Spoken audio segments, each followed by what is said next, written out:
ابن عباس رضی اللہ تعالیٰ عنہ کہتے ہیں نہا رسول اللہ صلی اللہ علیہ وسلم عن النفخ فی الطعام والشراب، اللہ کے رسول صلی اللہ علیہ وسلم نے کھانے میں اور پینے کی چیز میں پھونکنے سے منع کیا ہے۔ یہاں یہ یاد رکھیں کہ تین چیزیں ہیں، ایک ہے نفخ، دوسرے ہیں تنفس، اور تیسرے ہیں نفخ۔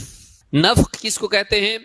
جیسے ہم بلون میں غبارے میں پھونکتے ہیں، نفخا، تو یہ نفخ ہوتا ہے، یہاں اسی سے منع کیا گیا ہے، پھونکنا اس طرح سے پھونکنا کہ منہ کے راستے سے آدمی ہوا باہر نکالے، تو یہ پھونکنا ہوا۔ دوسرا ہوتا ہے تنفس، ناک سے سانس لینا اور باہر چھوڑنا، وَالصُّبْحِ إِذَا تنفس، تو سانس لینا، بریدنگ جس کو ہم کہتے ہیں۔ تیسرا ہوتا ہے نفثا، نقطے والے سا، نفثا، تو نفس جو ہوتا ہے یہ تھتکارنے کو کہتے ہیں، اس طرح سے۔ رقیہ میں نفثا اس کو کرتے ہیں، جب ہم رقیہ کسی پر کرتے ہیں، بچے کو نظر لگی یا کچھ بھی اس طرح سے رقیہ اس کو کر رہے ہیں، تو کوئی بھی دعا پڑھتے ہیں اس کیا کرتے ہیں، اسے پھونکتے نہیں ہیں، اس پہ تھتکارتے ہیں۔